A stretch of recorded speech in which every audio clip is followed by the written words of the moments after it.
سلیمان نے کہا کہ اے دربار والو،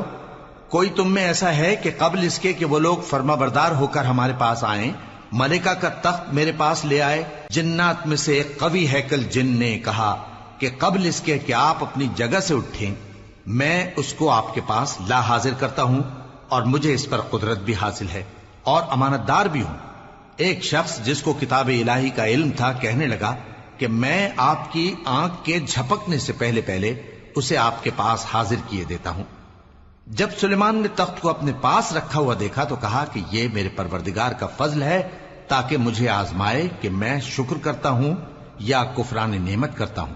اور جو شکر کرتا ہے تو اپنے ہی فائدے کے لیے شکر کرتا ہے، اور جو ناشکری کرتا ہے